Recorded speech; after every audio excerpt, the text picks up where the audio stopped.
একটা পর্যায়ে মমতাজকে লিফটে করে 7 তলা থেকে নিচে নামিয়ে নেওয়া হয় এবং মমতাজের মাথায় কিন্তু হেলমেট ছিল এবং তাকে আসলে বুলেট প্রুফ জ্যাকেট পরিয়ে কিন্তু আদালতে নিয়ে আসা হয়েছিল। 12 মে রাত 11:30টায় ধানমন্ডির স্টার কাবাবের পেছনের একটি বাসা থেকে কণ্ঠশিল্পী মমতাজকে গ্রেফতার করে ডিবি।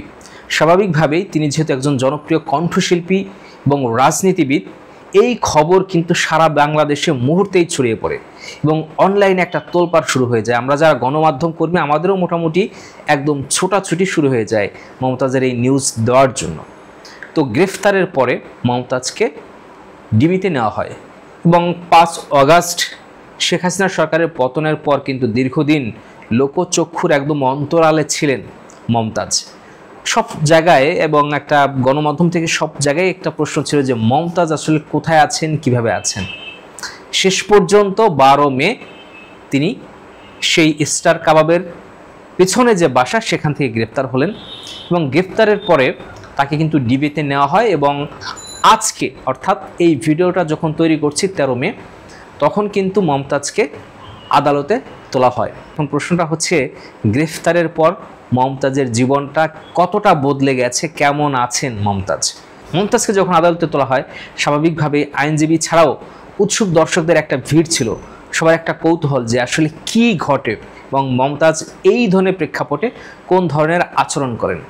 বাংলাদেশের গণমাধ্যম যে নিউজগুলো করেছে তার যে সারমর্ম সেটা হচ্ছে আদালতে কিন্তু অনেকটাই নির্বিকার ছিলেন মমতাজ এবং তাকে যখন জেরা করা হচ্ছিল তিনি একদম নিশ্চুপ ছিলেন, রেলিংয়ে হেলান দিয়ে দাঁড়িয়েছিলেন ভেতরে এবং মমতাজের একজন আইনজীবী ছিলেন, তিনিও কিন্তু আজকে আসলে কোনো কথা বলেননি। এমনকি আজকে শুনানি শেষে মমতাজকে 4 দিনের রিমান্ড দেওয়া হয়। মমতাজকে মূলত মিরপুরের থানায় একটি হত্যা মামলায় গ্রেফতার করেছে ডিবি এবং তার বিরুদ্ধে কিন্তু অন্যান্য অভিযোগও কিন্তু রয়েছে।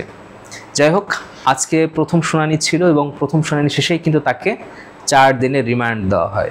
তো তিনি স্বাভাবিকভাবেই একজন জনপ্রিয় কণ্ঠশিল্পী এবং তার গান আসলে বাংলাদেশে কেউ শুনে না এরকম মানুষ কিন্তু খুব কম রয়েছে। তার বাউল গান, তার ফোক গান অত্যন্ত জনপ্রিয়।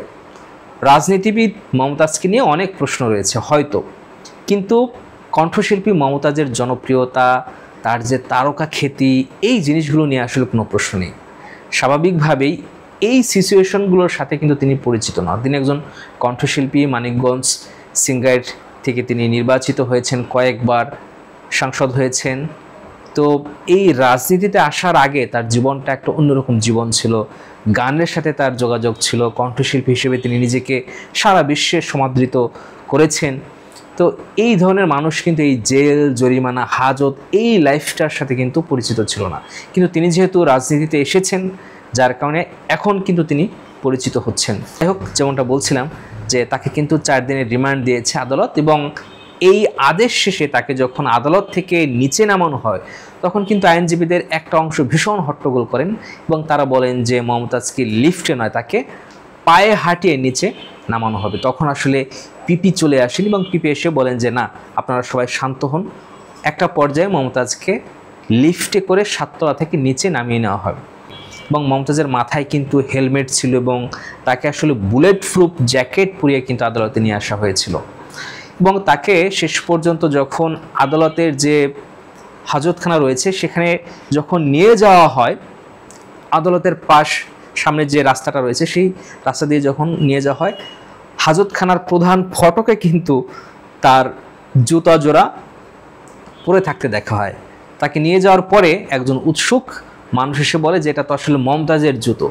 এমনকি এটা আমার কাছে ব্যক্তিগতভাবে যেটা মনে হয় যে এই যে মানুষ যে ধাক্কাধাক্কি করেছে, মানুষের যে হই হুল্লোড় ছিল, এতেই তার পায়ের জুতো হয়তোবা খসে গেছে, যার কারণে ওখানে আসলে পড়েছিল। যাই হোক, কণ্ঠশিল্পী মমতাজ 5 আগস্টের পর দীর্ঘদিন কিন্তু নিজেকে আড়াল করে রেখেছিলেন, শেষ পর্যন্ত গ্রেফতার হলেন। আওয়ামী লীগের অনেক নেতাকর্মী গ্রেফতার হয়েছেন। অনেকের কিন্তু একটা প্রশ্ন ছিল যে এই মুহূর্তে আওয়ামী লীগের এই তারকা কণ্ঠশিল্পী কোথায় আছেন, কি অবস্থায় আছেন, এই রাজনীতিবিদ কোথায় আছেন। শেষ পর্যন্ত কিন্তু ডিবির জালে তিনি ধরা পড়েছেন এবং শেষ পর্যন্ত মমতাজের কি হবে, তিনি আদৌ পাবেন কিনা, এটা কিন্তু অনেক প্রশ্নের ব্যাপার। তবে সম্পূর্ণ নতুন একটা অভিজ্ঞতা কিন্তু হলো তার। কারণ মমতাজকে সারা বাংলাদেশের মানুষ বিশ্ব চেনে কিন্তু কণ্ঠশিল্পী হিসেবে। বিশেষ করে মানে তার গান, মানে আপনি রাজনীতিবিদ মমতাজের অনেক সমালোচনা করতে পারেন, কিন্তু বিশেষ করে গ্রাম অঞ্চলের মানুষের কাছে তার একটা অন্যরকম জনপ্রিয়তা রয়েছে। তার যে মরার কোকিলে, নান্টু ঘটকের বিয়ে শোনা, তারপর ফাইটটা যায়, এগুলো তো মানে চটকদার টাইপের গান, কিন্তু অনেক ভালো গানও কিন্তু রয়েছে। তো এই যে জীবনটা, এটার সাথে মানিয়ে নেওয়া স্বাভাবিকভাবেই তার কিছুটা হলেও কষ্ট হবে, কারণ এই জীবনটার সাথে তিনি আসলে অভ্যস্ত না।